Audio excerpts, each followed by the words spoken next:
من الشیطان الرجیم بسم اللہ الرحمن الرحیم وبہ نستعین وهو خیر المعین صلی اللہ علی سیدنا محمد وآلہ الطاہرین۔ قرآن کریم کی آیات کی روشنی میں آپ کے سامنے موضوع علم تری آیات کریمہ میں پیش کیا جا رہا تھا کہ قرآن کریم کی متعدد آیات ہیں جو اس عنوان سے یا ان کلمات سے شروع ہوتی ہیں اور خداوند متعال نے ان کلمات کے ذریعے سے خصوصی توجہ کا حکم دیا ہے۔ امام حسن مجتبیٰ علیہ السلام کی ولادت و سعادت کی مناسبت سے آپ تمام مومنین کی خدمت میں عرض تبریک ہے۔ امام مجتبیٰ علیہ السلام ماہ مبارک رمضان میں مسلمانوں کو جو جنگ بدر کے بعد پہلی خوشی نصیب ہوئی وہ یہی میلاد مسعود امام مجتبیٰ علیہ السلام تھا۔ بہرحال ابھی ہمارے پاس ان کی اس شخصیت کے حوالے سے گفتگو کی شاید گنجائش نہ ہو کہ امام مجتبیٰ علیہ السلام ان کے حالات زندگی تفصیلی طور پہ وارد ہوئے ہیں، لیکن ہمارے لیے اتنے ہی مبہم بھی ہیں، کیونکہ عموماً امام مجتبیٰ علیہ السلام کا تذکرہ نہیں کیا جاتا یا ان کے جو حالات ہیں اس کی تحلیل بیان نہیں کی جاتی۔ اس کے مقابلے میں امام حسین علیہ السلام کی حیات طیبہ کو زیادہ روشن کر کے پیش کیا جاتا ہے۔ امام مجتبیٰ علیہ السلام کے فضائل اور کمالات فقط شیعہ کتب میں نہیں بلکہ کثرت سے اہل سنت کتب میں بھی وارد ہوئے ہیں، لیکن اس کے ساتھ ساتھ امام مجتبیٰ علیہ السلام کی شخصیت کے بارے میں بنو امیہ کے پھیلائے ہوئے پروپیگنڈے آج کتب کے اندر بالخصوص اہل سنت کتب کے اندر ان کے ہاں مسلمات میں شمار کیے جانے لگے ہیں۔ لہذا اس اعتبار سے امام مجتبیٰ علیہ السلام ایک مظلوم امام شمار ہوتے ہیں کہ ان کی شخصیت کو ایک تو امت اسلامیہ میں مسخ کر کے دشمن نے پیش کیا، اور دوسرا ان کی شخصیت کی ایک مظلومیت یہ ہے کہ ان کی ہستی کا تذکرہ بہت قلیل کیا جاتا ہے۔ اس کی ایک بنیادی وجہ امام مجتبیٰ علیہ السلام کی میلاد اور شہادت وہ بڑی ہستیوں کے دائرے میں آنا ہے، جیسا کہ امام مجتبیٰ علیہ السلام کی جو شہادت ہے وہ نبی صلی اللہ علیہ وسلم کی شہادت کے روز ہے، اور میلاد مسعود جو ہے وہ امام علی علیہ السلام کی شہادت کے قریب ہے۔ تو اس کی وجہ سے بھرپور طریقے سے ایک فضا میں ان ایام کا انعقاد کرنا مشکل ہو جاتا ہے۔ البتہ ان کی شخصیت کے حوالے سے گفتگو ہونی چاہیے کہ ایک امام جن کے نام سے ہم واقف ہیں، ان کے نسب سے واقف ہیں، ان کی ہستی پر ایمان لائے ہیں کہ اللہ تعالیٰ نے انہیں امام برحق ہمارے اندر بنایا ہے، واجب الاطاعت ہیں، معصوم ہستی ہیں، اور کربلا کے میدان کی اصل پلاننگ کرنے والی شخصیت وہ امام حسن مجتبیٰ علیہ السلام ہی ہیں۔ لہٰذا کربلا کا زمینہ اگر صلح امام حسن مجتبیٰ علیہ السلام نہ ہوتی تو اصلاً فراہم نہ ہو پاتا۔ اللہ تعالی ہمیں ان امام معصوم کی حقیقی معرفت اور اطاعت کرنے کی توفیق عنایت فرمائے۔ ہم اپنے موضوع پہ واپس آتے ہیں انشاءاللہ تعالی۔ کل اسی موضوع کے اوپر گفتگو ہماری کسی عنوان سے انشاءاللہ تعالی اسی عنوان سے ہوگی۔ علم تری کے عنوان سے قرآن کریم کی کئی آیات وارد ہوئی ہیں۔ ایک مجموعہ ہم پڑھ چکے ہیں ان آیات کا، اب ایک بڑا مجموعہ شروع کر رہے ہیں جس کا مقدمہ ہم نے صفات باری تعالی کو قرار دیا تھا کہ گزشتہ درس میں آپ نے صفات باری تعالی کے عنوان سے ایک 9 ملاک پڑھا۔ ہم نے سورہ ابراہیم آیت نمبر 19 کو شروع کیا تھا۔ سورہ ابراہیم آیت نمبر 19 میں اللہ سبحانہ وتعالی ارشاد فرماتا ہے: أَلَمْ تَرَ أَنَّ اللَّهَ خَلَقَ السَّمَاوَاتِ وَالْأَرْضَ بِالْحَقِّ إِنْ يَشَأْ يُذْهِبْكُمْ وَيَأْتِ بِخَلْقٍ جَدِيدٍ۔ کیا آپ نے دقت اور غور نہیں کیا کہ اللہ نے آسمان و زمین کو حق کے ساتھ خلق کیا ہے؟ اگر وہ چاہتا تو تم سب کو لے جاتا اور ایک نئی خلقت کو لے آتا۔ یہاں پر دو معنی ابتدا میں ہی ہمارے لیے قابل غور ہیں، چونکہ علم تری کا معنی کئی دفعہ بیان کیا جا چکا ہے۔ ان میں سے ایک معنی ہمارے سامنے ہے خلق السماوات والارض کہ یہ فعل الہی ہے، اور دوسرا لفظ ہے بالحق۔ بالحق یہاں پہ بتا رہا ہے کہ اللہ تعالیٰ کے ہر فعل کی کوئی نہ کوئی غرض اور حکمت ہے۔ اس مسئلے میں بعض مسلمان فرقہ جات وہ اختلاف مکتب اہل بیت علیہ السلام سے رکھتے ہیں۔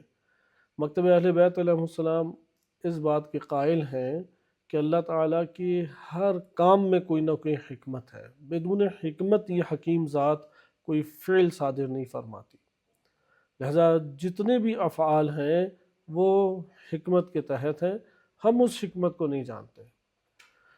مثلا اگر اس دنیا کے اندر اذن الہی یا مشیت الہی کے طور پہ کچھ بھی برپا ہو رہا ہے، اس کے ماورا اللہ سبحانہ وتعالیٰ کی حکمت موجود ہے۔ وہ حکیم ذات، اس کی حکمت وہ ہر شے کے اوپر اس طور پر غالب ہے، چونکہ اس کی حکمت رحمت سے ملی ہوئی ہے، لہٰذا اللہ سبحانہ وتعالیٰ کو ایک صفت کے دائرے میں یا ایک صفت کے لحاظ سے نہیں ملاحظہ کیا جا سکتا، ضروری ہے کہ اس کی تمام صفات کو مد نظر رکھیں۔ ابھی ہم صفات کے اعتبار سے دیکھیں، چونکہ خلق السماوات والارض یہ ایک فعل ہے جو اللہ تعالیٰ سے صادر ہوا بالحق، کہ اس فعل کی غرض تھی اور وہ ہے کہ حق کے ساتھ اللہ نے صادر کیا اسے۔ حق کے ساتھ ہونے کو انشاءاللہ ہم آگے مطالعہ کریں گے۔ آج کے دن ہم اس صفات کے موضوع کو کوشش کرتے ہیں کہ مکمل کر سکیں۔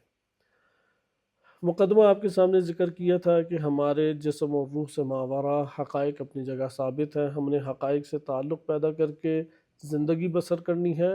حقائق سے اگر حقیقت کے مطابق تعلق پیدا نہ کیا تو انسان یا نقصان اٹھائے گا یا انسان جو ہے وہ اس سے جاہل رہ جائے گا، اور بالآخر انسان انہی نقصانات کے دائرے میں اپنے ہلاکت سے دوچار ہو سکتا ہے۔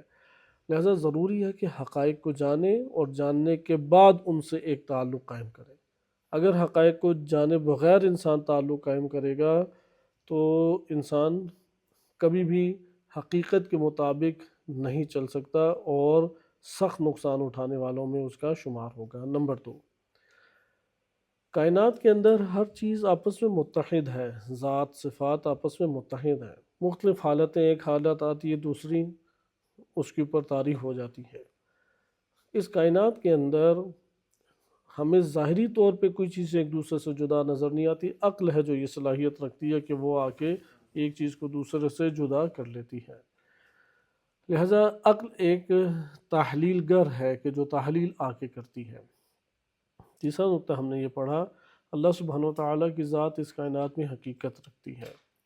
یہاں پہ ضمنی طور پہ ایک اور نقطہ آپ کی خدمت میں عرض کیا جائے، اللہ سبحانہ وتعالیٰ کی معرفت انسان کے لیے مستحب نہیں ہے بلکہ واجب ہے، بالکل اسی طریقے سے کہ جس طرح سے ہم دیگر واجبات ادا کرتے ہیں ان میں بھی اوجب تر ہے اللہ تعالیٰ کی معرفت، یعنی توحید، نبوت، امامت، قیامت، ان کی معرفت انسان کے اوپر شرعاً واجب ہے، اور اس واجب کے ترک کرنے کا نقصان وہ انسان کو عملاً وجودی طور پہ اس دنیا میں اٹھانا پڑتا ہے۔ وہ صحیح تعلق قائم نہیں کر پائے گا، وہمیات کا شکار ہوگا، خیالات میں چلا جائے گا۔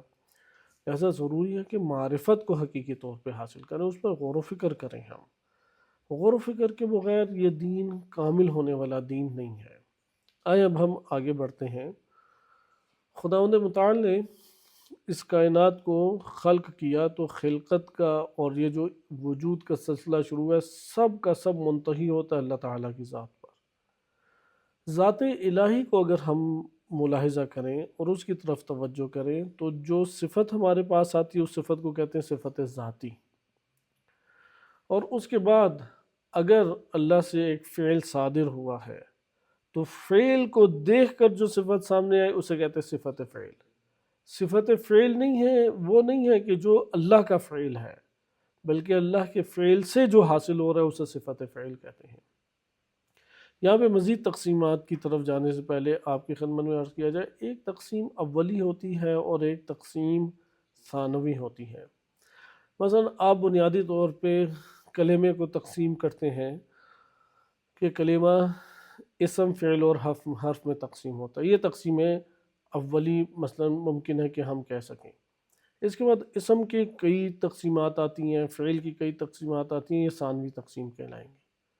اچھا، ہر تقسیم کا ایک بعض اوقات مقسم ہوتا ہے، اور بعض اوقات آپ کسی مقسم کو مد نظر رکھے بغیر کلی طور کے اوپر آپ ایک تقسیم کرتے ہیں کہ علم منطق میں اس کو دقیق طور پہ پڑھا جاتا ہے کہ بعض اوقات آپ نے ایک شے کو فقط مد نظر رکھا، مثلا بما ہوا واحد، چونکہ وہ ایک ہے، ایک ہونے کی جہت سے آپ نے تقسیم کیا۔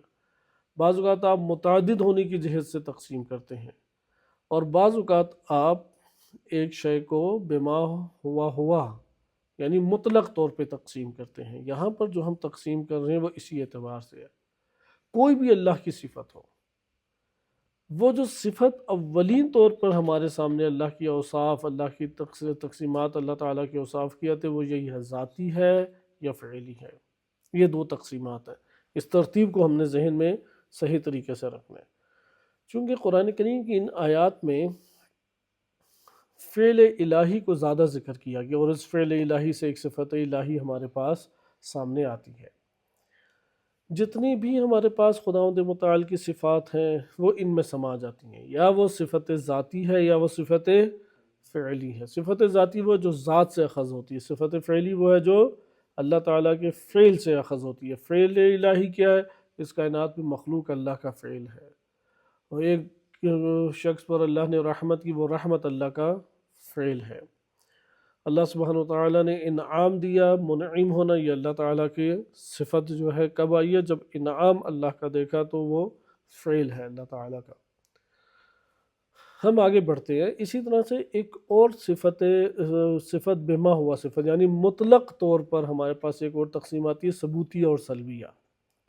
صفات ثبوتیہ اور سلبیہ، کیونکہ ذاتی اور فعلی کے حوالے سے ہم ایک حد تک سابقہ دروس میں پڑھ چکے ہیں۔ ثبوتیہ اور سلبیہ یہ تقسیمات بھی کوئی تقسیمات کسی کی ضمن میں نہیں ہے، تقسیم ثانوی نہیں ہے، اولین تقسیم ہے۔ یعنی اللہ سبحانہ وتعالیٰ کی جتنی بھی صفات ہیں وہ صفات ثبوتیہ کہلائیں گی۔ صفات سلبیہ عیب اور نقص کا سلب کرنا، اس جگہ پر تھوڑی دقت کی ضرورت ہے۔ لفظ سے ہی ثابت ہے کہ صفات ثبوتیہ کا کیا معنی ہے، یعنی وہ اوصاف اور کمالات جو اللہ میں ثابت ہیں، جو اللہ تعالیٰ میں موجود ہیں، ان صفات کو کیا کہتے ہیں؟ صفات ثبوتیہ۔ وہ اوصاف، وہ کمالات جو اللہ سبحانہ وتعالیٰ میں پائے جاتے ہیں، اللہ تعالیٰ میں ہیں، ان صفات کے مجموعے کو کہتے ہیں ثبوتیہ، چونکہ ثابت ہے۔ صفات سلبیہ اللہ سبحانہ وتعالیٰ کے لیے جدا معنی رکھتے ہیں، غیر اللہ کے لیے جدا معنی رکھتے ہیں، چونکہ صفات سلبیہ یعنی وہ صفات جو سلب کی جاتی ہیں۔ اللہ تعالیٰ سے کوئی صفت سلب نہیں ہو سکتی، اللہ تعالیٰ سے، چونکہ اللہ تعالیٰ میں ایک صفت جب پائی جاتی ہے تو ہمیشگی رکھتی ہے، ابدیت رکھتی ہے۔ ان غیر اللہ میں ایسا ہی ہے۔ مثلا آپ ایک دفعہ کہتے ہیں کہ یہ شخص عالم ہے، دوسری دفعہ کہتے ہیں کہ سلب کر لیتے ہیں علم کی صفت کو، یہ شخص عالم نہیں ہے۔ اللہ کے لیے یہ نہیں کہہ سکتے اللہ عالم ہے، اللہ عالم نہیں ہے۔ اللہ تعالیٰ کے لیے صفات ثبوتیہ جب ہم کہتے ہیں تو وہ یہ نہیں کہہ سکتے، بلکہ کیا یہاں پہ ہم کہیں گے کہ اللہ سبحانہ وتعالیٰ میں صفات سلبیہ کا معنی یہ ہے کہ ہر عیب اور نقص اللہ تعالیٰ سے سلب ہے۔ یہ ممکن ہے کہ چند معلومات آپ کے ذہن میں پہلے بھی ہوں، ہم اسے مزید منظم کرتے ہیں اب، یعنی اب ساری باتیں آپ ایک طرف کریں، اب دوبارہ سے ہم اس مجموعے کو ایک اور انداز میں دیکھتے ہیں تاکہ بہتر سمجھ سکیں۔ اللہ سبحانہ وتعالیٰ کی صفات ذاتی ہی صفات ثبوتیہ ہیں، صفات ذاتی ہی صفات ثبوتیہ ہیں، یعنی ہر صفت ذات صفت ثابت ہے، اور ہر صفت ثابت صفت ذات ہے۔ اب صفات ذاتیہ کتنی ہیں؟ علماء عقائد نے 7 بیان کی ہیں، جس طرح سے علیم ہے، قدیر ہے، سمیع ہے، بصیر ہے، حی ہے۔ یہ اس طرح سے جو صفات ہیں، بعض نے 5 بیان کی ہیں، بعض نے 4 بیان کی ہیں۔ اس کے اوپر کوئی دلیل نہیں ہے کہ اتنی ہی ہیں، ہمارے پاس کوئی دلیل نہیں ہے کہ صرف 7 ہی ہیں۔ انہوں نے غور و فکر کر کے 7 کو محکم طور پہ ثابت کی اور بقیہ اس سے صفات نکالی ہیں۔ بہرحال صفات ثبوتیہ وہی صفات ذاتیہ ہیں۔ صفات ذاتیہ کون سی تھیں؟ جو ذات سے بدون واسطہ، بغیر کسی واسطے کے ہمارے سامنے اخذ ہوتی ہے، وہ صفات ذاتیہ کہلاتی ہیں۔ صفات فعل کون سی صفات تھیں؟ جو فعل الہی سے ہمارے سامنے اخذ ہوتی ہیں۔ بس صفات ذاتیہ کو اب آپ لے کے آگے چلیں، چونکہ ہم صفت فعل پہ انشاءاللہ بھی آتے ہیں۔ صفت ذاتیہ کو تھوڑا سا مطالعہ کریں، چونکہ ہر صفت فعل کس کی طرف لوٹتی ہے؟ صفت ذات کی طرف۔ جو صفت ذات ہے وہی باعث بنتی ہے صفت فعل کا، اس لیے صفت ذات کو اس حد تک ہمیں مطالعہ کرنا لازم ہے۔ بس ہم نے ثبوتیہ کے اعتبار سے تو معنی الگ نہیں ہوتا، جو اللہ سبحانہ وتعالیٰ میں معنی ثبوتیہ کا ہے وہی ثبوتیہ کا معنی دیگر خلقت میں بھی ہوگا، یعنی وہ صفات جو ایک ذات میں ثابت ہے، ایک ذات میں موجود ہے، ایک ذات اس سے متصف ہے۔ اللہ سبحانہ وتعالیٰ جن صفات سے متصف ہوتا ہے انہیں صفات ذاتیہ یا ثبوتیہ کہہ دیتے ہیں۔ صفات سلبیہ، صفات سلبیہ میں ہم نے یہ پڑھا کہ مخلوقات میں یا ممکنات میں اس کا معنی جدا ہے۔ مخلوقات میں صفت سلبی سے مراد یہ کہ ایک صفت جو اس میں پائی جاتی تھی آپ نے اسے سلب کر لیا، لیکن جب اللہ سبحانہ وتعالیٰ کی طرف آئیں تو ہم صفت سلبی کا یہ معنی نہیں کر سکتے، بلکہ صفت سلبی کا کیا معنی کریں گے اللہ تعالیٰ کے بارے میں؟ کہ اللہ سبحانہ وتعالیٰ ہر عیب اور ہر نقص سے پاک ہے، یہ معنی ہم اس میں کریں گے۔ ہر عیب اور ہر نقص سے وہ ذات باری تعالیٰ پاک ہے۔ اس کی وجہ کیا ہے؟ ہم نے کیوں یہ معنی کیا؟ کیونکہ خداوند متعال سے صفت ذاتی کو آپ سلب نہیں کر سکتے۔ مخلوقات ہیں کہ جن کی اپنے یہ کمالات اپنے ذاتی نہیں ہیں، اللہ سبحانہ وتعالی ہر کمال سے متصف ہے۔ چونکہ اگر اللہ اس کمال سے متصف نہ ہوتا دوسروں کو کمال بھی نہیں دے سکتا تھا۔ ایک عقلی ضابطہ ہے، ایک عقلی ضابطہ ہے، علوم عقلیہ میں اس کا بڑا استعمال کیا جاتا ہے اور بڑا خوبصورت یہ عقلی ضابطہ ہے، آپ کو بھی یقیناً یہ اچھے طریقے سے یاد ہو جائے گا کہ جو شخص کسی کو کچھ دینا چاہتا ہے وہ اس کے پاس ہوگا تو دے گا، واجد ہوگا تو پھر عطا کر سکتا ہے، اگر اس کے پاس پایا نہیں جاتا تو عطا کہاں سے کرنا ہے؟ لہذا کوئی کمال ایسا نہیں ہے کہ جو اللہ کے پاس نہ پایا جائے، اور وہ اللہ تعالیٰ کے پاس ذاتی طور پر موجود ہے۔ اچھا، کمالات تو پھر ممکنات کے پاس بھی ہیں اور اللہ کے پاس بھی ہیں، کیا ادھر معنی میں فرق آ گیا؟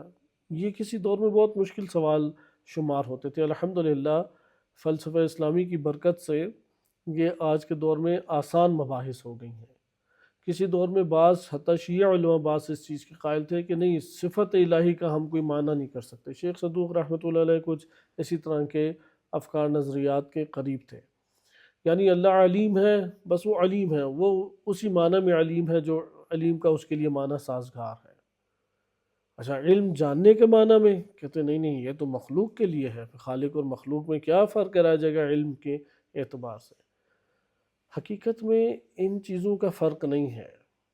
صفت کا وہی معنی ہے کہ جو معنی لوگوں کے سامنے آیا ہے، وہ خالق ذات باری تعالیٰ ہو یا غیر اللہ ہو، دونوں اگر علم ہے تو علم معلوم کے آنے سے ہوتا ہے، زاویے بعض تبدیل ہو جاتے ہیں۔ اللہ تعالیٰ کا علم لامحدود ہے، ذاتی ہے، کسی سے لیا ہوا نہیں ہے، بقا کا محتاج نہیں ہے، ابداً ہے، کبھی بھی وہ کمال اللہ سے زائل نہیں ہو سکتا۔ مخلوق ان تمام خصوصیات سے فارغ اور خالی ہے، نہ ان کا اپنا ذاتی ہے، نہ ان کی بقا جو ہے وہ ان کو ہمیشہ میسر آ، یہ محتاج ہے، بقا لینے میں محتاج ہے، بقا میں محتاج ہے، حدود اس کی محدود ہے، نقص اس میں وارد ہو سکتا ہے، اشتباہ اسے لاحق ہو سکتے ہیں۔ یہ سارے کے سارے نقائص اور عیوب جو ہیں وہ اس کمال ممکن یا کمال مخلوق میں، اس لیے کمال مخلوق کا کمال بھی نقصی ہے۔ اگر کسی کا کمال واقعاً کمال ہے وہ فقط ذات باری تعالیٰ ہے، ورنہ کہ ہمارا ہر کمال کتنے نقائص میں گھرا ہوا ہے، وہ محدودیت کی وجہ سے۔ یہی وجہ ہے کہ کائنات کے اندر شر ختم ہو سکتے ہیں سوائے ایک نوع شر کے، وہ جو اس کے محدود ہونے کی وجہ سے آ رہا ہے۔ شر کی اصل ابتدا یہاں سے ہی ہوتی ہے، کائنات کے اندر شر کی اصل ابتدا مولا صدر رحمۃ اللہ علیہ فرماتے ہیں شر متعدد قسم کا ہے، لیکن یہ جو شر ظاہر ہو رہا ہے اس میں خیر ذاتہ ہے، کیونکہ کائنات میں صرف دو ہی چیزیں، ویسے احتمالات آپ 4-5 چیزوں کا دے سکتے ہیں۔ اللہ تعالیٰ سے جب ایک شے صادر ہو رہی ہے وہ 100% خیر ہے، نمبر 1 احتمال، 100% شر ہے، دوسرا احتمال، خیر زیادہ اور شر قلیل ہے، یا شر زیادہ اور خیر قلیل ہے، اس میں 100% شر باطل احتمال ہے، اللہ تعالیٰ سے شر صادر ہو ہی نہیں سکتا، 100% شر صادر نہیں اللہ تعالیٰ سے ہو سکتا۔ اچھا، دوسرا احتمال یہ کہ شر زیادہ ہو خیر کم ہو، یہ بھی نہیں ہو سکتا۔ جو چیز کائنات میں خلق ہوئی ہے اس میں شر زیادہ نہیں ہے کہ خیر کم ہو شر زیادہ ہو، ایسا نہیں۔ نمبر 3، اللہ تعالیٰ سے جو بھی صادر ہو رہا ہے اس میں خیر 100% ہے، یہ ممکن ہے، چونکہ اللہ تعالیٰ وہ ہر خیر کو لیے ہوئے ہے۔ شر آتا ہی نقص کی وجہ سے ہے نا، تو جب نقص ہی نہیں اللہ میں پایا جاتا تو شر کہاں سے آنا ہے۔ دوسری صورت ایک بنتی ہے کہ اللہ جس مخلوق کو بھی خلق کرے گا بالآخر وہ محدود ہوگی، اور جب وہ محدود ہوگی تو یہاں پہ اس کی حد بندی کا نقص سامنے آ جائے گا، اور حد بندی کے نقص کی وجہ سے یہاں پہ شرور صادر ہو سکتے ہیں، مگر یہ کہ کوئی اپنے شر کو قابو میں رکھے۔ لہٰذا یہاں پہ یہ ہوگا خیر کثیر ہے شر قلیل ہے، کائنات اسی صورت میں بنی ہوئی اللہ تعالیٰ کی۔ یہ تو وہ جانب سے جو میں نے آپ کے لیے اس لیے بیان کی کہ تاکہ آپ کو معلوم ہو اللہ تعالیٰ ہی کی طرف سے ہر کمال عطا ہو رہا ہے، ہر کمال عطا ہو رہا ہے۔ اس عطا کا اللہ نے نظام بنایا ہے، اس نظام کے تحت جب بھی اس کمال کو اپنے سے آراستہ کرنے کی کوشش کریں گے، اپنی حد بندی کے تحت، جسے ظرفیت کہتے ہیں، اپنی حد بندی اور باؤنڈریز کے تحت آپ وہ کمال لے لیں گے۔ اگر اللہ تعالیٰ کے پاس وہ کمال نہ ہوتا تو وہ دے سکتا کسی کو؟ اس لیے کہتے ہیں کہ اللہ ہر کمال کو واجد ہے، فاقد نہیں ہے۔ فاقد یعنی فقدان نہ ہونا، ہاں، جو کمال فقدان کمال رکھتا ہے، یعنی جس کے پاس کمال ہے ہی نہیں وہ کسی کو دے بھی نہیں سکتا۔ مثلا کوئی کسی کے پاس ہدایت ہے ہی نہیں تو وہ ہدایت کسی کو دے بھی نہیں سکتا۔ اسے قرآن کریم میں سورہ یونس نے واضح طور پہ سورہ یونس میں بیان کیا، یہ عقلی ضابطہ سورہ یونس میں ہے کہ کون شخص ہدایت بہتر طور پہ دے سکتا ہے۔ سورہ یونس آیت نمبر 35 میں ہے، قُلْ هَلْ مِن شُرَكَائِكُم مَّن يَهْدِي إِلَى الْحَقِّ، کہہ دیجئے کیا تمہارے جو شرکاء ہیں وہ حق کی طرف ہدایت کرتے ہیں؟ خود سوال اٹھائیں، یہ گویا حق کی طرف ہدایت تمہیں کرتے ہیں؟ پھر قرآن خود جواب دیتا ہے، قُلْ کہہ دیجئے اللہ یہدی للحق، اللہ ہے کہ جو حق کی طرف ہدایت کرتا ہے۔ اب ادھر قرآن کریم نے انسانی عقل اور ذہنوں کے سامنے صرف ایک سوال ابھارا ہے، جواب عرض نہیں کیا آگے، چونکہ سوال میں ہی جواب موجود ہے، سوال ہی گویا کہ جواب ہے، چونکہ عقلی ضابطہ ہے۔ اور وہ سوال کیا ہے؟ قرآن بیان فرماتا ہے افمن یہدی الی الحق، جو شخص حق کی طرف ہدایت کر سکتا ہے، جو ذات حق کی طرف ہدایت کرتی ہے، وہ زیادہ حقدار ہے کہ اس کی اتباع کی جائے، احق ان یتبع، کہ اس کی اتباع کی جائے جو رہنمائی کر سکتی ہے، جو راستہ بتا سکتی ہے، زیادہ وہ حقدار ہے کہ اس کی اتباع کی جائے یا نہیں؟ امن لا یہدی الا ان یہدی، یعنی وہ شخص جو بالکل ہدایت یافتہ نہیں ہے مگر یہ کہ اسے ہدایت دی جائے، یعنی وہ ہدایت سے عاری ہے مگر یہ کہ اسے ہدایت دی جائے، اس کی اتباع زیادہ بہتر ہے۔ کس کی ہدایت بہتر ہے؟ جو ہدایت کی طرف رہنمائی کر رہی ہے اس کی اتباع زیادہ بہتر ہے، یا جو ہدایت سے عاری ہے اور محتاج ہے خود ہدایت کی، اس کی اتباع بہتر ہے؟ یقیناً اس ذات کی اتباع بہتر ہے۔ فما لکم کیف تحکمون، کیا ہو گیا تمہیں کہ کیسا تم حکم لگاتے؟ آپ نے ان آیات کریمہ میں نوٹ کیا اس بات کو کہ یہ فلسفی ضابطہ بھی ہے کہ معطی الشیء، جو شیء عطا کرنے والا ہے اس کے لیے لازم ہے کہ وہ واجد الشیء ہو، شے کو پانے والا بھی ہو۔ اچھا، اللہ تعالیٰ علی نحو الاعلی والاتم ہر صفت کو لیے ہوئے، ہر کمال کو لیے ہوئے، کیونکہ آپ اسی کمال کو صفت کہتے ہیں، کمال ہی کو ہم کیا کہتے ہیں؟ صفت کہتے ہیں۔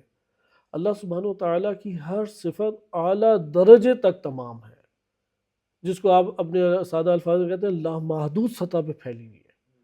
اللہ تعالیٰ کے علاوہ جتنی بھی مخلوقات ہیں وہ اپنے کمالات کو نقائص کے ہمراہ لیے ہوئے ہیں، وہ کمالات اپنی حد بندی رکھتے ہیں، وہ اتم و اکمل و اعلیٰ سطح کے اوپر نہیں ہے۔ یہ بنیادی فرق ہمارے سامنے آ جاتا ہے۔ یعنی بالفاظ دیگر اللہ کے علاوہ، اللہ سبحانہ وتعالیٰ کے علاوہ ہر ذات انبیاء و ائمہ علیہ السلام یا اولیاء علیہ السلام جتنے بھی ہیں، ہر ذات جو ہے وہ اللہ تعالیٰ سے کمال لینے میں محتاج ہے کہ اگر اللہ نہ دیتا ان کے پاس کچھ نہ ہوتا، خالی صفات ہے۔ اگر اللہ تعالیٰ کی طرف سے عطا نہ ہوتا کچھ بھی نہیں ہونا تھا، پھر اگر اللہ باقی نہ رکھتا باقی بھی نہیں رہنا تھا۔ یہ اللہ تعالیٰ کی ذات ہے کہ جس نے ان میں باقی بھی اس صفت کو رکھا ہوا ہے۔ اچھا، اب ہم آ جائیں اپنی اسی بحث کی طرف، صفات ثبوتیہ کی طرف، کہ وہ صفات جن کو ہم ثابت کر رہے ہیں وہ کیا نوعیت ہے؟ وہ کمالات ہیں، کمالات جو اعلیٰ و اتم و اکمل درجے پر پہنچے ہوئے ہیں، وہ کمالات جو لامحدود سطح پر پہنچے ہوئے ہیں، وہ کمالات جو ذاتاً اللہ تعالیٰ کے پاس ہیں، وہ کمالات جو اللہ سبحانہ تعالیٰ سے سلب نہیں ہو سکتے۔ ادھر اب ہم ایک سوال ابھارتے ہیں، صفات سلبیہ پھر کسے کہتے ہیں؟ یعنی انہیں کیوں صفات کہہ رہے ہیں؟ کیا اللہ تعالیٰ کی دو صفات ہیں؟ لہذا ایک مجموعہ ہم پڑھ چکے صفات ذاتیہ و فعلیہ، اب ہم ایک اور نئی تقسیم کی طرف آئے، ثبوتیہ و سلبیہ، اور پھر ہم نے کہا جتنی صفات ذاتیہ و ثبوتیہ ہیں۔ صفات سلبی کیا ہیں؟ صفات سلبی حقیقت میں صفات نہیں ہیں، حقیقت میں صفات نہیں ہیں، چونکہ کمال کا سلب کرنا صفت تھوڑی ہوتا ہے۔ اسے کیوں صفات سلبیہ کہتے ہیں؟ در حقیقت ایک حقیقت کو دو طرح سے بیان کیا گیا ہے، دو زبانیں ہیں ایک حقیقت کی، ایک زبان ایجابی ہے اور ایک زبان سلبی ہے، ایک ہی چیز کو بیان کر رہے ہیں۔ اس لیے صفات سلبیہ در حقیقت صفات ثبوتیہ ہی کی ایک تشریح ہے، کوئی الگ سے صفت نہیں ہے، فقط اور فقط اللہ کے پاس صفات ثبوتیہ ہے جو اللہ کے لیے ثابت ہے، اور کوئی صفت نہیں ہے۔ صفت سلبی کیا ہے؟ اب ہم مخلوقات میں جو معنی تھا وہ ہم نے جدا کر لیا، وہ نکال دیا ہم نے معنی کہ وہ اللہ تعالیٰ کے لیے قابل قبول نہیں ہے کہ آپ کسی صفت کو اللہ سے سلب کر لیں۔ اللہ تعالیٰ کی کوئی صفت قابل سلب نہیں ہے، کوئی کمال اللہ کا قابل سلب نہیں ہے، یہ معنی مخلوقات کے لیے سازگار ہے۔ اللہ تعالیٰ کے لیے صفت سلب کیا، عیب اور نقص سے اسے مبرہ اور منزہ قرار دینا، اور عیب اور نقص کو اس کی ذات سے سلب قرار دینا، یہ صفات ثبوتیہ کی تشریح ہے۔ آپ ایک ہی حقیقت کو دو طرح بیان گویا کہ کر رہے ہیں۔ مثلا میں ایک شخص کے بارے میں کہتا ہوں کہ یہ عالم ہے، اسی وقت اس شخص کے بارے میں میں جب یہ جملہ کہوں کہ یہ جاہل نہیں ہے، تو اس کا کیا مطلب ہے؟ جاہل نہیں ہے، یہ عالم ہے۔ بس ایک ہی حقیقت ہے، اس کے علم ہونے کو میں نے دو الگ اسلوب میں بیان کیا، دو الگ زبانوں میں بیان کیا ہے۔ ایک دفعہ زبان میں نے اثباتی و ثبوتی بیان کی ہے جس میں ثابت کر رہا ہوں، اور ایک طرف نقص کو سلب کر کے اس کے لیے ثبوت کو ثابت کیا، کیونکہ سلب کیا ہوتا ہے؟ مثبت۔ صحیح، ابتدائی چوتھی پانچویں کلاس میں بھی یہ پڑھایا جاتا ہے ضابطہ، منفی مل کے کیا بن جاتے ہیں؟ دو نیگیٹو چیزیں پوزیٹیو، چونکہ عیب اور نقص بھی سلب ہے، اور سلبی چیز ہے نا، منفی چیز ہے، اور سلب بھی منفی چیز ہے، دونوں ملائیں تو پھر کیا بن جاتا ہے؟ ایک ثبوتی چیز بن جاتی ہے۔ یعنی وہ جاہل نہیں ہے، جاہل اور نہیں دونوں کو ملائیں تو کیا مطلب ہے؟ عالم۔ صحیح ہے، وہ عاجز و ضعیف نہیں ہے، ضعیف اور نہیں کو ملائیں آپس میں مل کے کیا بن جاتا ہے؟ قادر۔ ادھر بھی اسی طرح صفات سلبی اصل میں ایک اسلوب آخر، اسلوب دیگر ہے، ایک ہی حقیقت کو آپ نے دو الگ اسلوبوں سے بیان کر دیا، کوئی الگ سے چیز نہیں ہے۔ ایک دفعہ آپ نے اس کو ایجابی و ثبوتی یا مثبت انداز میں بیان کیا، اور ایک دفعہ سلبی و منفی انداز میں بیان کی۔ یہ جب ہمارے پاس بات عیاں ہو گئی، ہم اس میں آگے چلتے ہیں۔ صفات ثبوتیہ کو مزید دو حصوں میں تقسیم کیا جاتا ہے۔ یہ جو دو تقسیمیں ہیں صفات ثبوتیہ کی، اب یہ تقسیم ثانوی کہلائیں گی۔ جیسے کلمے کو اسم فعل حرف میں تقسیم کیا، یہ تقسیم اولی ہے۔ پھر اسم کو آپ نے بالفرض تقسیم کیا، معرب ہے، مبنی ہے، یا فلاں فلاں کوئی اور تقسیمات ہیں اس کی، یہ ساری تقسیمات ثانوی کہلائیں گی۔ اسی طریقے سے یا آپ ایک اور مثال دیتے ہیں، سائنس کو تقسیم کرتے ہیں فزکس، کیمسٹری، بیالوجی میں، یہ تقسیم اولی ہے۔ پھر فزکس کو جا کے نیچے تقسیم کرتے ہیں، بیالوجی کو جا کے الگ تقسیم کرتے ہیں، یہ ثانوی تقسیمات کہلائیں گی کیونکہ سیکنڈ درجے کے اوپر ہیں۔ صفات ثبوتیہ یا ذاتیہ اور فعلیہ، ذاتیہ اور فعلیہ، ثبوتیہ اور سلبیہ، یہ دونوں مجموعے تقسیم اولی ہیں، تقسیم اولی ہیں۔ جو فقط و فقط صفت کی طرف توجہ کریں گے یہ ہمارے سامنے آ جائیں گی صفات۔ اب ہم صفات ثبوتیہ میں داخل ہوتے ہیں، چونکہ آپ دیکھ لیں کہ اصل میں صفت ذاتی و فعلی تھی، ذاتی ہی کو ثبوتی کہا، اور ثبوتی کی ایک اور زبان وہ سلبی کہلائے گی، ایک اور طرح سے اس کو مطالعہ کریں تو وہ کیا کہلائے گی؟ سلبی کہلائے گی۔ اس لیے صفات ذاتی ہی پیچھے چل رہی ہیں۔ صفات ذاتی کو ثبوتی کہہ دیے، لیکن ثبوتی کیوں اس کا نام رکھا؟ تاکہ ہم بتا سکیں کہ اس کی ایک اور تشریح، ایک اور وضاحت وہ صفت سلبی کے طور پہ۔ صفت سلبی بعنوان صفت کوئی جداگانہ مجموعہ صفات نہیں ہے، بلکہ صفات ثبوتیہ ہی کی ایک اور تفسیر اور ایک اور تشریح ہے۔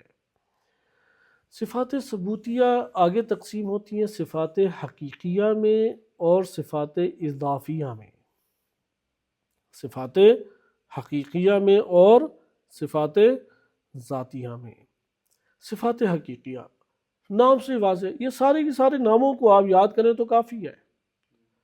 صفت ذات سے صفات ذاتی یعنی جو ذات سے صفات اخذ کی ہیں، صفات فعلی جو اللہ کے فعل سے صفات اخذ کی، اسے صفات ثبوتی جو اللہ میں ثابت ہیں، صفات سلبی کہ جو اللہ سبحانہ وتعالیٰ سے عیب اور نقص کو سلب کیا ہے، اور عیب اور نقص کو سلب بھی کس جہت سے کیا؟ جس جہت سے ثابت کیا ہے۔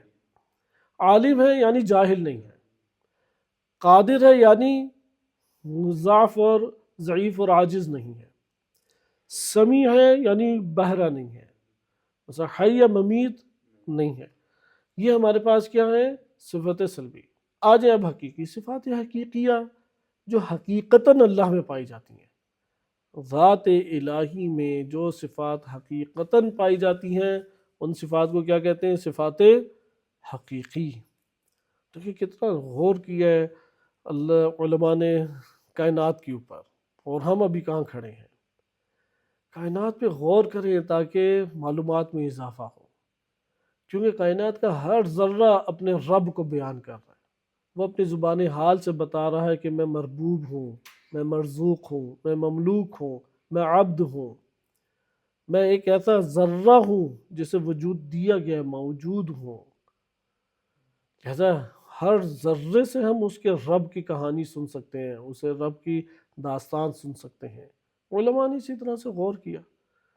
صفت حقیقی جو حقیقتاً ذات الہی میں پائی جاتی ہے۔ صفت اضافی، صفات اضافیہ وہ صفات کا مجموعہ ہوتا ہے کہ جو حقیقت میں صفات نہیں ہیں بلکہ ایک امور انتزاعی ہیں، یعنی ایک شے سے اخذ کیے ہوئی چیزیں ہیں، یعنی خود ایک مفہوم اعتباری ہے، لیکن یہ مفہوم اعتباری ایک ایسی صفت سے اللہ تعالیٰ کی آ رہا ہے جو اللہ میں موجود اور ثابت ہے۔ مثلا ہم کہتے ہیں قادریت، صحیح ہے؟ قادریت جو ہے یہ تو کہیں نہیں پائی جاتی، یہ تو صفت نہیں ہے۔ در حقیقت قدرت الہی صفت تھی، اس قدرت الہی سے آپ نے ایک مفہوم اعتباری اخذ کیا، یہ کیا کہلائے گا؟ قادریت اسے کہیں گے۔ آپ کہتے ہیں نا کہ اللہ کی علمیت کا کوئی مقابلہ نہیں کر سکتا۔ اب علمیت صفت نہیں ہے، عالم ہونا صفت ہے۔ اس عالم ہونے سے آپ نے ایک مفہوم انتزاع کیا، ایک مفہوم اخذ کیا، ایک مفہوم لے لیا ہے۔ یہ مفہوم لے لینا اسے کہتے ہیں صفات اضافیہ، یعنی اسے صرف اضافت و نسبت دی گئی ہے اللہ تعالیٰ سے، صحیح ہے؟ یہ نسبت کس نے دی؟ یہ آپ نے نسبت دی ہے، لیکن اس نسبت کا منبع جو ہے، وہ منشا جو ہے، منبع جو ہے، وہ ایک صفت ہے، اور وہ صفت اللہ تعالیٰ میں پائی جاتی ہے۔ لیکن یہ قادریت نام سے کوئی پائی جائے، عالمیت نام سے کوئی پائی جائے، رحیمیت کے نام سے کچھ پایا جائے، نہیں، ایسا کچھ نہیں ہے۔ یہ آپ نے جملہ بندی کے لیے یا بیان کے لیے خود اس کو نسبت دے دی، ایک صفت کو نسبت دے کے ایک الگ مفہوم سے کے طور پہ استعمال کیا آپ نے بس۔ لہذا صفات اضافیہ بھی ہمارے قابل بحث نہیں ہیں، چونکہ وہ حقیقت میں صفات نہیں۔ صفات سلبیہ بھی قابل بحث نہیں، چونکہ حقیقت میں صفات نہیں ہے۔ صفات حقیقیہ کیا ہو جائیں گی پھر؟ حقیقی، چونکہ حقیقتاً اللہ میں پائی جاتی ہے۔ یہاں پہ ایک معیار بڑا خوبصورت آ گیا آپ کے سامنے۔ اللہ تعالیٰ کی جو بھی صفت ہوگی، جب تک اس میں یہ 3 خصوصیات نہ پائی جائیں، اسے اللہ کی صفت نہیں کہہ سکتے۔ جب تک اس میں 3 خصوصیات نہ پائی جائیں، اسے اللہ تعالیٰ کی صفت نہیں کہہ سکتے۔ پہلی ہے کہ وہ ذاتی ہو، ذات سے خاص ہو۔ دوسری ہے وہ ثبوتی ہو، وہ اللہ کے لیے ثابت ہو۔ تیسری ہے وہ حقیقی ہو، وہ اللہ میں حقیقتاً پائی جاتی ہو، نسبی نہ ہو۔ یہ 3 بس کیا ہو گیا؟ ذاتی، ثبوتی اور حقیقی۔ یہ 3 ہوں تو اللہ تعالیٰ کی صفت کہلائیں گی۔ صفت حقیقیہ 2 حصوں میں پھر تقسیم ہو جاتی ہیں۔ یہ آخری ہماری تقسیم ہے، اس سے زیادہ ہم آگے نہیں جائیں گے، کیوں یہ جو صفت حقیقیہ، یا یہ حقیقیہ محضہ ہے یا حقیقیہ ذل اضافہ ہے۔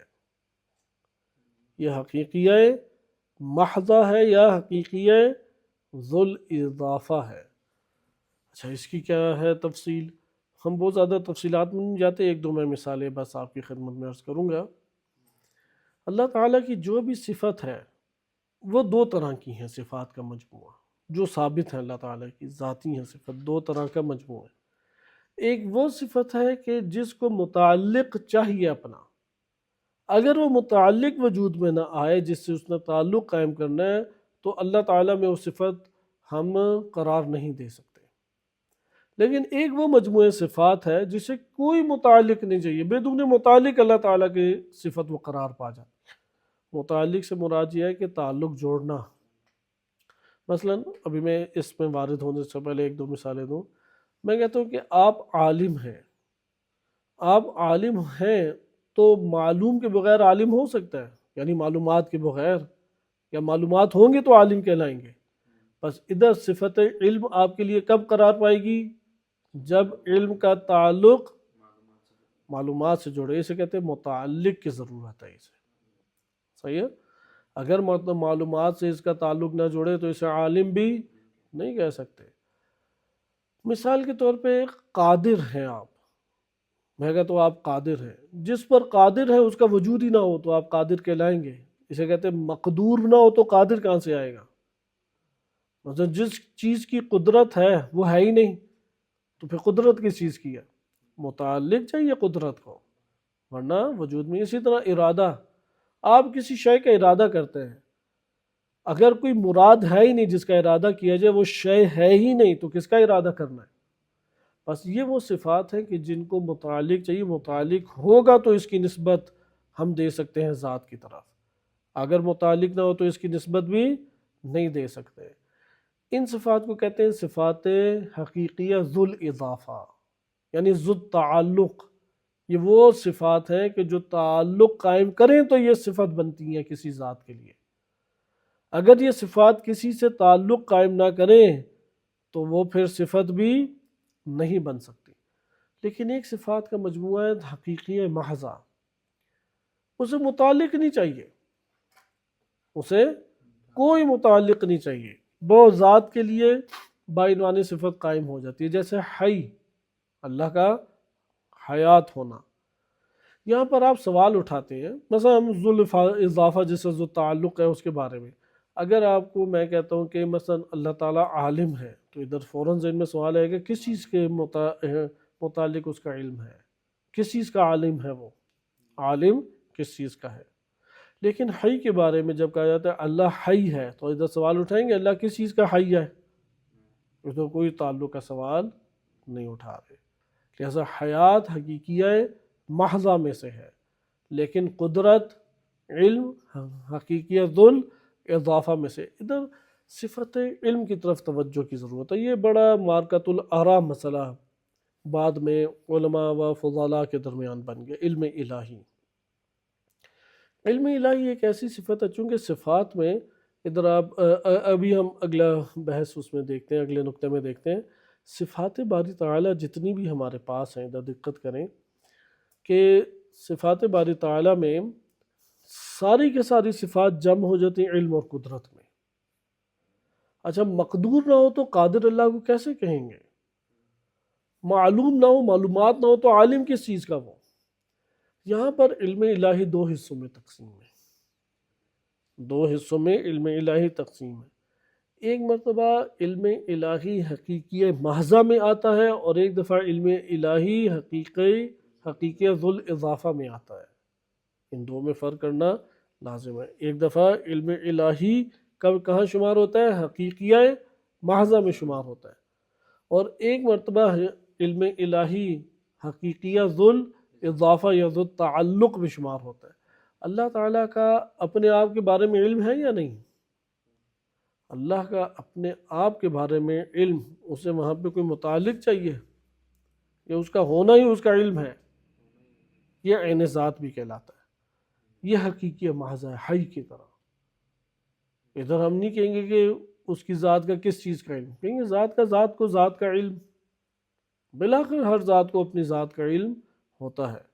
لہذا اللہ سبحانہ وتعالیٰ کا، ابھی ہم اس کی تفصیلات میں نہیں جاتے، کوئی آیت آئی تو پھر ہم تفصیلات میں جائیں گے، لیکن صرف اتنا رکھ لیں چونکہ علم الہی کی بحث بڑی دقیق، خوبصورت اور قابل اختلاف بحث ہے، چونکہ روایات میں وارد ہوا ہے کہ اللہ تعالیٰ تب بھی عالم تھا جب کوئی معلوم نہیں تھا۔ صحیح ہے، وہ عالم تھا لیکن کوئی معلوم نہیں تھا۔ تو اس روایت کی وجہ سے عالم اللہ معلوم، اس روایت کی وجہ سے بعض نے فلاسفہ کے اس نظریے کو شدت سے رد کیا کہ نہیں، معلوم کے بغیر عالم ہو سکتا ہے۔ تو پھر فلاسفہ پوچھتے ہیں کہ وہ کیسے ہو سکتا ہے؟ اب ادھر کوئی جواب نہیں، لیکن فلاسفہ خود جواب دیتے ہیں، وہ کہتے ہیں کہ ہاں ہو سکتا ہے۔ مثلا ذات کے بارے میں اللہ کا علم، ادھر غیر اللہ کا کوئی معلوم نہیں ہے، یہاں پہ حقیقی محضہ ہو جائے گی۔ اور بھی صورت بنتی ہے کہ وہ جو کہا گیا ہے کہ عالم اللہ معلومہ، کہ اللہ عالم ہے جب کوئی معلوم نہیں تھا، اس سے مراد وجود خارجی ہے، چونکہ بلاخر اللہ کے علم میں تو ہر معلوم ہے نا۔ ہر ذات جو کائنات میں وجود پا رہی ہے، وجود میں آنے سے پہلے وہ کہاں تھی؟ اللہ کے علم میں تو حتماً تھی نا۔ تو یہ جب کہا کہ عالم اللہ معلومہ، یعنی اللہ تعالیٰ کے علم سے باہر کوئی معلوم، چونکہ معلوم دو سطح پر ہوتا ہے۔ مثلا ابھی آپ اپنے سامنے کمپیوٹر دیکھ رہے ہیں، موبائل دیکھ رہے ہیں، اس کے بعد آپ کے آنکھیں بند کرتے ہیں یا رابطہ توڑ لیتے ہیں تو آپ کی معلومات میں چلا جاتا ہے۔ بس ادھر معلومات دو حصوں میں تقسیم ہو گئی۔ ایک وہ معلومات ہیں جو آپ کے نفس سے باہر موبائل یا چیز کی صورت میں موجود ہے، اسے کہتے ہیں معلوم خارجی، چونکہ وہ خارج ہے، آپ کے نفس سے باہر خارج ہے۔ اور ایک ہوتا ہے معلوم ذہنی، نفسانی، چونکہ وہ آپ کے نفس میں منتقل ہو گیا۔ اسی طریقے سے جب کہا جا رہا ہے کہ عالم اللہ معلومہ، تو اس سے مراد وہ وجود خارجی ہے، ادھر وہ معلومات جو ذات باری تعالیٰ میں وہ تو ہیں، ہمیشہ سے ہیں۔ ادھر بھی پھر ادھر ہم جو فرق کر رہے ہیں وہ اسی اعتبار سے، وہ ذات الہی کو مد نظر رکھ کے، باہر نہیں، کیونکہ جب باہر والے معلوم کی بات آئے گی وہ صفت فعل میں چلی جائے گی۔ اس لیے علم الہی آپ دیکھیں ایک مرتبہ صفات ثبوتیہ میں شمار ہوتا ہے اور ایک دفعہ صفت فعل میں شمار ہوتا ہے، انشاءاللہ بھی آئے گا۔ لہذا اللہ سبحانہ وتعالیٰ کا علم الہی جب ہم صفات ثبوتیہ حقیقیہ میں پڑھ رہے ہیں، وہ حقیقیہ محضہ بھی ہے، مثلا اللہ کو اپنی ذات کا علم، اور حقیقیہ ذل اضافہ بھی ہے، چونکہ وہ دوسروں سے متعلق، دوسروں کی بھی معلومات اللہ تعالیٰ کو موجود ہیں۔ یہ ہمارے پاس صفات ذاتیہ کے اعتبار سے بحث آئی۔ صفات ذاتیہ وہی ثبوتیہ بنی، صفات ثبوتیہ سے حقیقیہ میں آئے، حقیقیہ سے ہم کہاں پہ آئے؟ محضہ، حقیقیہ محضہ اور حقیقیہ ذل اضافہ میں آئے۔ یہ ساری صفات ذاتیہ ہیں اللہ تعالیٰ کی۔ صفت فعل کی طرف آ جائیں۔ صفت فعل کی بازگشت ہمیشہ صفت ذات کی طرف ہے، ہمیشہ صفت فعل صفت ذات سے صادر ہو رہی ہے، لیکن صفت فعل اور فعل الہی میں فرق ضروری ہے۔ جو اصل ہمارے پاس نقطہ بھی اس میدان میں تھا وہ یہی باور آپ کو کرانا تھا کہ صفت فعل جو ہے وہ اس میں اور فعل الہی میں فرق کرنا کیا ہے، وہ لازم ہے۔ ایک مرتبہ اللہ کا فعل ہے، اس جگہ پہ آپ صفت نہیں ابھی آ رہی ہمارے سامنے، کیا ہے، اللہ سبحانہ وتعالیٰ کا فعل ہے۔ مثال کے طور پہ یہ پوری کی پوری مخلوقات کیا ہے، اللہ کا فعل ہے۔ انسان اللہ کا فعل ہے، چرند پرند اللہ کا فعل ہے، فرشتے فعل الہی ہیں، انبیاء و رسول علیہ السلام یہ سارے کیا ہیں، فعل الہی ہیں۔ یہ ساری کی ساری ہستیاں فعل الہی ہیں۔ اس فعل الہی سے جب ایک صفت حاصل ہو تو اسے ہم کیا کہتے ہیں، صفت فعلی۔ قرآن کریم میں اکثر بیشتر جن صفات کا ذکر ہے وہ صفت فعلی ہیں، بس صفت ذاتی اور فعلی میں آپ نے ادھر ملاحظہ کیا کہ صفت فعلی وہ کیا کہلائے گی ہمارے پاس، وہ در حقیقت فعل خدا سے جو اخذ ہوئی ہے۔ جیسے رزق الہی کو دیکھنے سے اس کے رزاقیت کا پتہ لگا، صحیح ہے، مربوب الہی کو دیکھنے سے ربوبیت الہی ہمیں پتہ لگی، رحیمیت الہی کو دیکھنے سے رحمانیت و رحیمیت الہی ہمیں معلوم ہوئی۔ اسی طریقے سے ہم دیکھتے ہیں کہ اللہ سبحانہ وتعالی شدید العقاب ہے، دیکھا کہ کسی کو سزا دی ہوئی ہے، اس دی ہوئی سزا کو دیکھ کے کیا ہمارے سامنے صفت آئی، صفت ذو العقاب، عقاب دینے والا۔ دیکھا کہ بہت ساری چیزیں جس میں اللہ کی معصیت ہو رہی ہے لیکن اللہ تعالیٰ ان سے نعمات کو سلب نہیں کر رہا، اس سے صفت آئی حلیم ہونا، صفت حلیم، صفت صبور۔ جتنی اللہ کی صفت فعلی ہیں وہ فعل الہی سے صادر ہو رہی ہے، اس لیے فعل الہی الگ ہے اور صفت فعل الہی الگ ہے۔ ادھر اب صفت ذاتی اور فعلی آپ کے سامنے آگئی۔ ذاتی کو آپ نے طولی طور پہ دیکھا، ذاتی ہے، ذاتی سے ثبوتی بنی، ثبوتی سے حقیقی بنی، حقیقی سے محضہ اور ذو الاضافہ بنی۔ ادھر صفت فعلی ہے۔ اب کتنی اللہ کی صفات ذاتیاں ہیں نہیں ہمیں معلوم۔ صفات فعلیہ تو اصلا شمار نہیں ہو سکتی، کیوں؟ کیونکہ جتنا اللہ کا فعل ہے اتنی صفات فعلی ہیں۔ فعل الہی لامحدود ہے تو صفت فعلی بھی اللہ کی لامحدود، کیونکہ ہر فعل سے ایک صفت سامنے انتزاع ہو رہی ہے، ہر فعل سے۔ یہاں پہ ہم ایک کام کر سکتے ہیں، ساری کی ساری صفات ذاتیہ، حقیقیہ، ثبوتیہ یہ ایک اسم کے تحت، ایک صفت کے ماں چھتری کے نیچے آ جاتی ہیں۔ ساری کے ساری صفات ذاتیہ جو ہیں، ذاتیہ، ثبوتیہ، حقیقیہ جتنی بھی ہیں ہمارے علم میں یا جو ہمارے علم میں نہیں ہے، ساری کی ساری ایک عنوان کے تحت آ جاتی ہیں، ایک اسم کے تحت، ایک صفت کے تحت آ جاتی ہیں۔ اور جتنی بھی صفات فعل ہیں وہ ساری کی ساری صفات فعل ایک صفت کے ماتحت آ جاتی ہیں۔ یہ در حقیقت ملا صدر رحمۃ اللہ علیہ نے سب سے پہلے آ کے بیان کیا، کیونکہ عرفان میں ایک مطلب ذکر کیا جاتا ہے کہ عرفان میں اسماء و صفات سے جب بحث کی جاتی ہے تو اسم کو زیادہ پھیلایا گیا ہے، صفت کی بجائے اسم الہی سے بہت بحث کی گئی ہے۔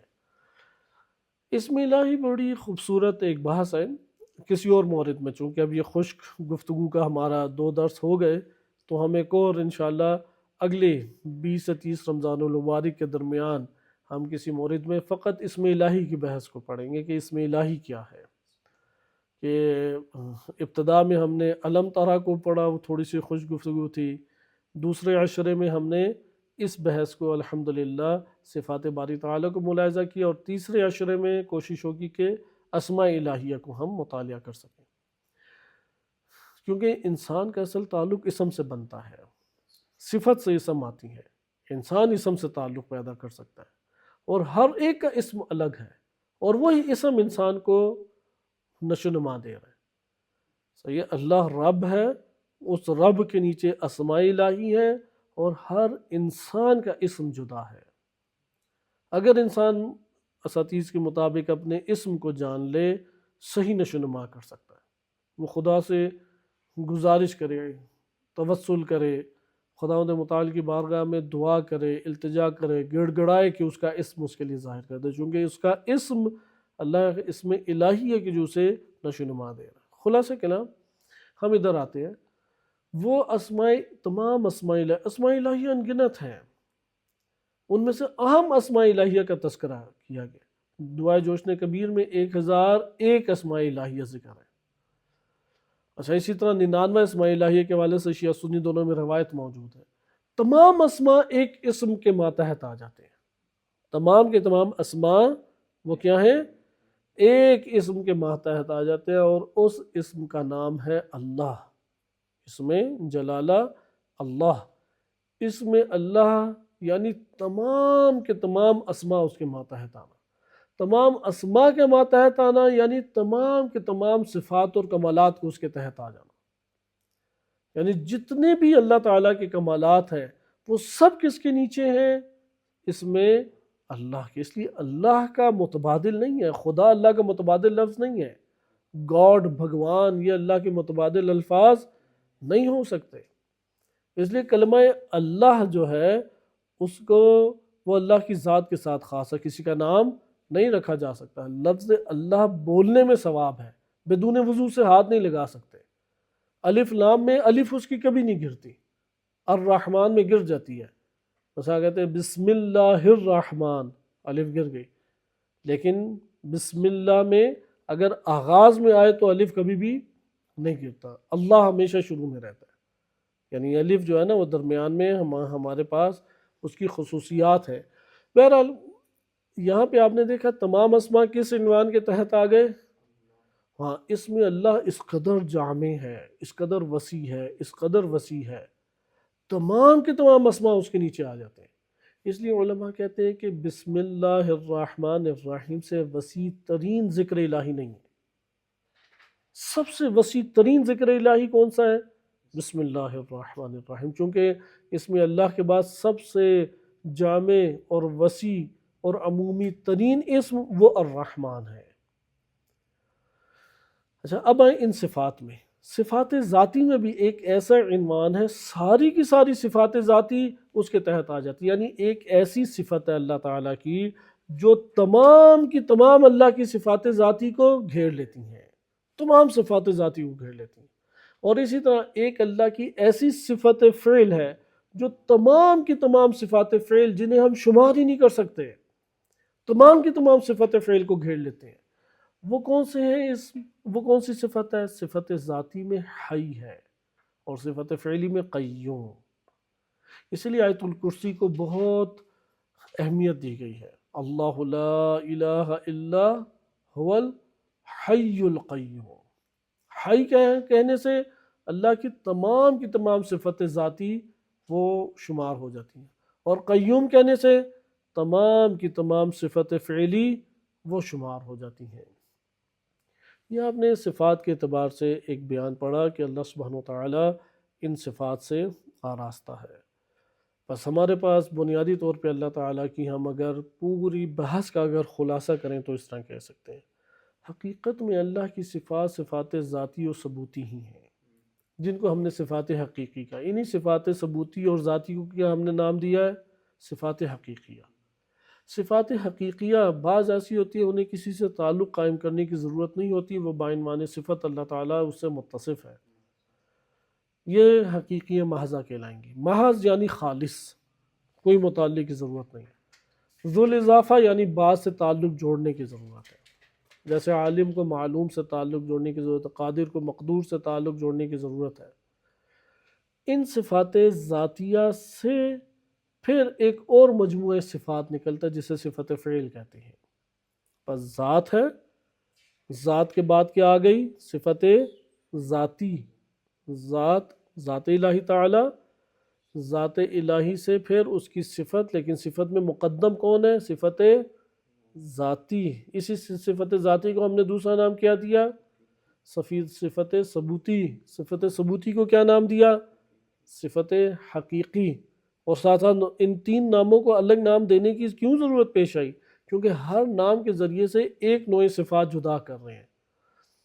بس اللہ تعالیٰ کی اصل ذات کے پاس صفات ذاتی ہیں، صفات ذاتی کے بارے میں مکتب تشیع کا روایات کی زبانی اور عقلی دلائل کی زبانی یہ نظریہ ہے، یہ عین ذات ہے اور ذات عین صفت ہے، یعنی وہ ذات ہی صفت ہے اور صفت ہی ذات ہے۔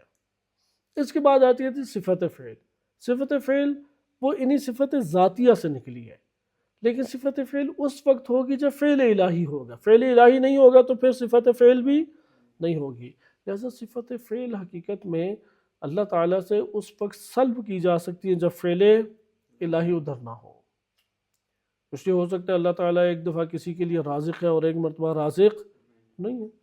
خداوند متعال نے ایک کو حیات دی ہے، اس کے لیے ممات بھی ہے، ممیت بھی ہے، نہیں محیی ہے اس کے لیے، جب اسے موت دے گا پھر کیا ہوگا؟ اس کے لیے ممیت بھی ہے۔ لہذا صفت فعل کو اللہ سے سلب بھی کیا جا سکتا ہے، ثابت بھی کیا جا سکتا ہے، لیکن صفت فعل کی بازگشت کہاں پر ہے؟ فعل الہی کی طرف، اور فعل الہی کی بازگشت وہ صفات ذاتی کی طرف ہے، نہ کہ ذات کی طرف۔ یہ بہت اہم نقطہ ہے، اس نقطے کو فراموش نہیں کرنا، کیونکہ ادھر پھر نتائج ہمارے پاس اور عمیق ہو جاتے ہیں۔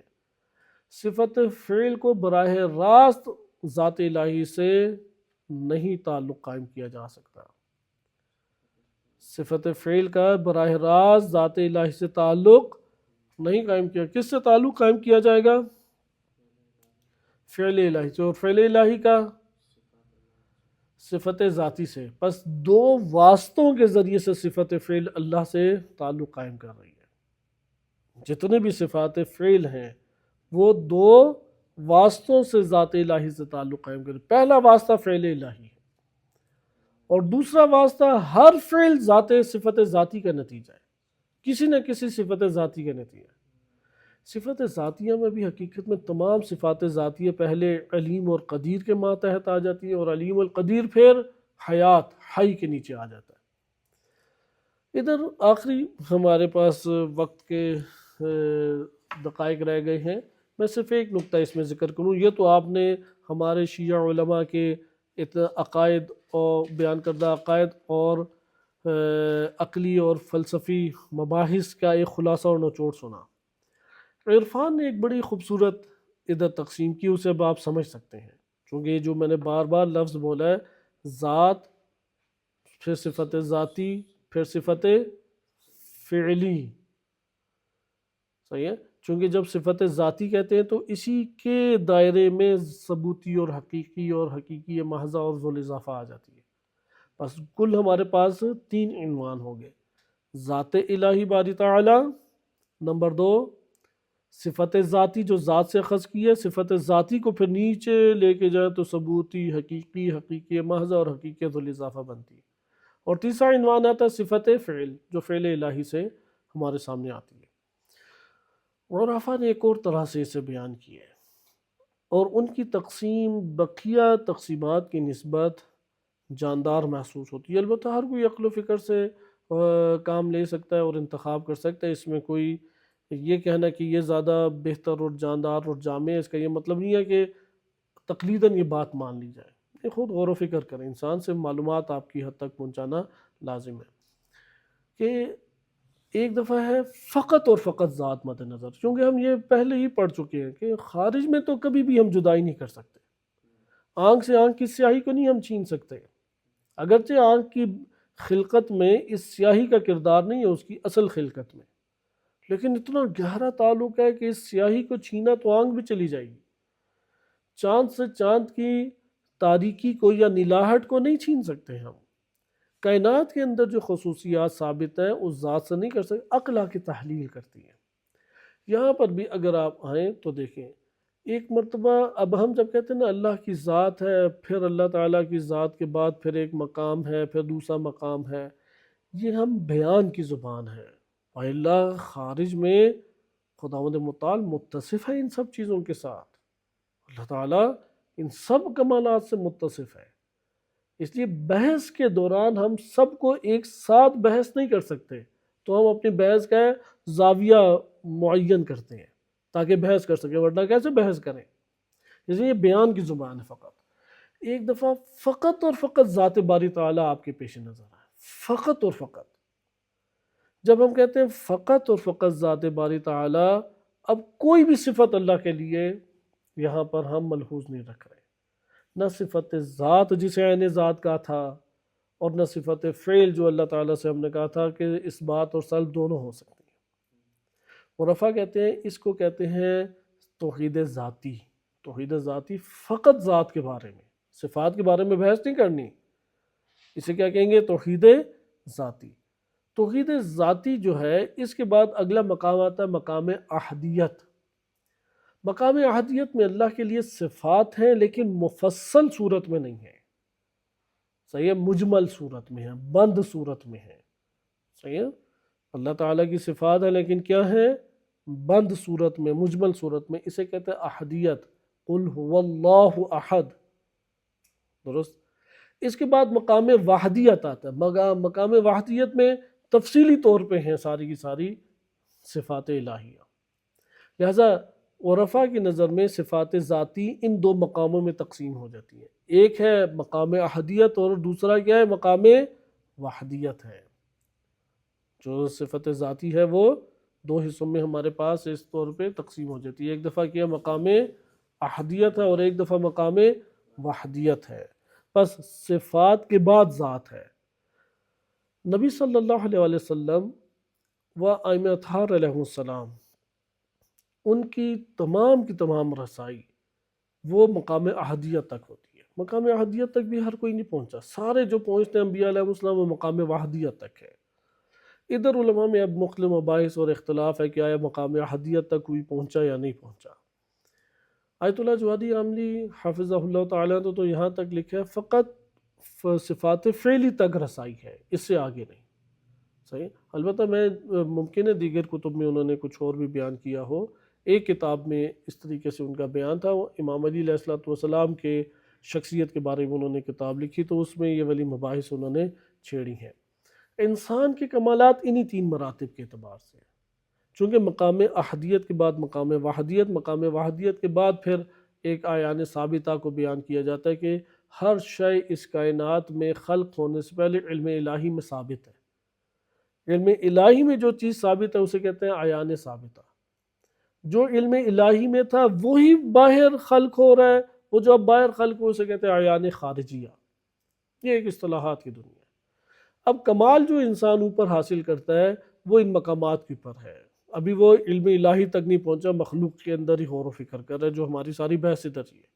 اس کے بعد وہ علم الہی تک رسائی حاصل کرنے کی کوشش کرے گا۔ علم الہی ہم پڑھ چکے ہیں کہ وہ تین سطح پہ ہمارے سامنے آ رہا ہے، ایک دفعہ حقیقی محضہ ہے، ایک دفعہ ذل اضافہ ہے، اور تیسرا صفت فعل میں بھی آتا ہے ہمارے پاس۔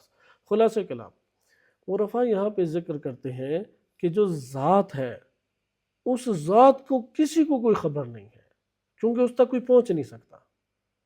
مقام احدیت اور وحدیت تک چونکہ پہنچے ہیں، پہنچنے والوں نے خبر دی ہمیں، اور وہ انبیاء وائمہ علیہ السلام۔ اچھا، اب یہ جو مقام احدیت ہے، کیونکہ سورہ توحید سے جامع تر صورت اس سورہ حوالے سے نہیں ہے، ذات چونکہ اس کے بارے میں کچھ خبر نہیں ہے۔ روایات میں بھی ہے کہ اللہ تعالیٰ نے کل 73 کلمات خلق فرمائے، 72 کا علم ہمیں دیا، ایک کا نہیں دیا۔ وہ ایک کا علم یہی ہے جو ذات سے متعلق ہے۔ یہ اللہ سبحانہ وتعالیٰ کے بارے میں اسماء کی بات ہے، روایات میں صحیح سنت احادیث میں وارد ہوا ہے کہ ایک اسم ہے جو پوشیدہ ہے، مکنون ہے، وہ اس میں مستأثر بھی روایات میں کہا گیا، کسی کو اس کی خبر نہیں ہے۔ ایک اسم ہے، وہ حجاب ہے اللہ اور تمام مخلوقات کے درمیان، یعنی نبی صلی اللہ علیہ وسلم، امیر المومنین علیہ السلام و بقیہ ائمہ علیہ السلام، اس میں اور ذات الہی میں یہ ایک حجاب ہے، وہ اس میں مکنون کہلاتا ہے، اس میں مستأثر کہلاتا ہے۔ امام خمینی اسے مقام احدیت ہی قرار دیتے ہیں، بقیہ کہتے ہیں کہ نہیں، یہ ایک اور اسم ہے، وہ کسی کو اس کے بارے میں آگے علم نہیں ہے۔ بالفاظ دیگر مقام احدیت برزخ ہے، اس سے پہلے کی معلومات حاصل ہو سکتی ہے، اس کے بعد والی معلومات نہیں حاصل ہو سکتی، چونکہ کچھ اس کا نہیں پتا، تو اس کے لیے جو اسم اللہ نے خلق کیا وہ ہوا ہے۔ اس لیے قل هو اللہ احد میں علامہ حسن زادہ عاملی رحمۃ اللہ علیہ اس بات کی قائل ہے، ادھر ہوا اس میں اشارہ ہے جو مقام ذات کو بیان کر رہا ہے۔ اس لیے قرآن کریم نے اس طور پہ بیان بھی کیا ہے کہ ذات باری تعالیٰ کی جہاں تک بات ہے تو خدا نے اس سے حذر کیا ہے انسان کو، صحیح ہے، یحذرکم، تمہیں اللہ تعالیٰ خوف دلاتا ہے۔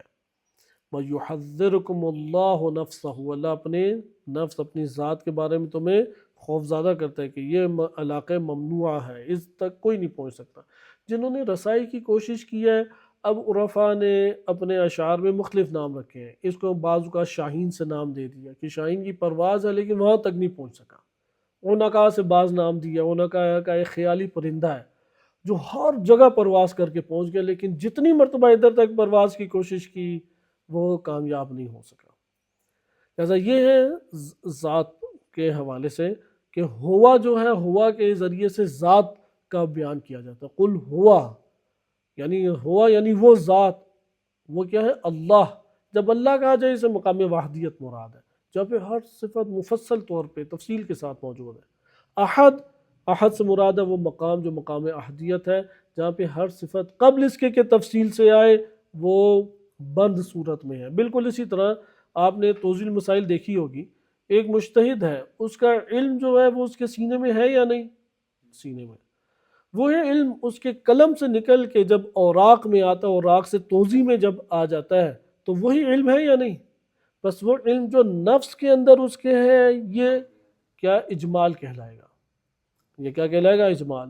اور وہ جو توضیح المسائل کی شکل میں ہے وہ کیا کہلائے گی؟ تفصیل کہلائے گی۔ مقام احدیت میں اجمالاً موجود ہیں ساری صفات، آپ ایک صفت کو دوسری صفت سے جدا نہیں کر سکتے۔ اس کو ہمارے ہاں روایات میں کہا گیا ہے عین ذات ہے صفت، ادھر ذات کو صفت سے اور صفت کو ذات سے جدا نہیں کر سکتے، یہ مقام احدیت کی بات ہے۔ عرفاء کے مطابق وہ روایات جو یہ بات بیان کرتی ہیں کہ صفت عین ذات اور ذات عین صفت ہے، اسے مراد کون ہے؟ مقام احدیت۔ اور جہاں پہ تفصیل کے ساتھ موجود ہے، چونکہ وہی کتاب پھر آگے لکھی گئی، اب وہ اجمال جب مفصل صورت میں آئے، اسے کیا کہتے ہیں؟ مقام وحدیت سے اسے تعبیر کیا گیا۔ یہ ہمارے پاس ایک اجمالی خاکہ تھا جو کہ قابل قبول ہمارے پاس شرائط کے ساتھ صفت کے مباحث آتے ہیں، اس میں ہمارے سامنے اسی طریقے سے صفات ظاہر ہوتی ہیں۔ اب ہم ان آیات میں انشاءاللہ تعالیٰ دیکھیں گے کہ ہم کس طریقے سے ان صفات کو مطالعہ کریں۔ خداوند متعال نے خود اس کائنات کے اندر جو اپنے افعال ہیں، ان افعال میں گویا کہ غور کا حکم دیا ہے، کیونکہ پوری کائنات کیا ہے؟ فعل الہی ہے۔ پوری کائنات کیا ہے؟ وہ فعل الہی ہے، کیونکہ ہمارے مراتب اسی طرح سے بنیں گے۔ جب مراتب تشکیل پائیں گے تو مراتب بنیں گے اسی طریقے سے کہ پہلے فعل الہی تک پہنچیں گے، پھر آگے صفت فعل، اور صفت فعل سے پھر صفت ذات، اور اس طرح سے ہم آگے بڑھیں گے۔ لہٰذا یہ بحث آپ کے سامنے مکمل ہوئی کہ پوری کائنات ہمارے سامنے فرض کیا ہو گئی؟ وہ فعل الہی ہوگی، اور ہر فعل الہی سے کیا سامنے آئے گا؟ ایک صفت۔ مثلا کیسے شیطان اور ابلیس وہ فعل الہی ہے یا نہیں؟ بالآخر مخلوق ہے اللہ کی۔ اس سے ہمارے سامنے صفت کیا آتی ہے؟ مضل، اللہ گمراہ کرتا ہے یا نہیں؟ مومنین کو آپ نے دیکھا، وہ فعل خدا ہے یا نہیں؟ فعل خدا ہے۔ ان سے ہمارے سامنے کیا آئی؟ اللہ تعالیٰ کا ہادی ہونا، اللہ تعالیٰ ہدایت دیتا ہے یا نہیں دیتا؟ ایسے پوری کی پوری کائنات وہ فعل الہی ہے۔ فعل الہی پہ غور کریں گے تو پھر ذات الہی تک پہنچیں گے، چونکہ ہر فعل الہی صفت ذاتی کو بیان کرے، ہر صفت ذاتی وہ آئینہ ہے ذات الہی کا۔ صلی اللہ علی سیدنا محمد و آلہ الطاہرین۔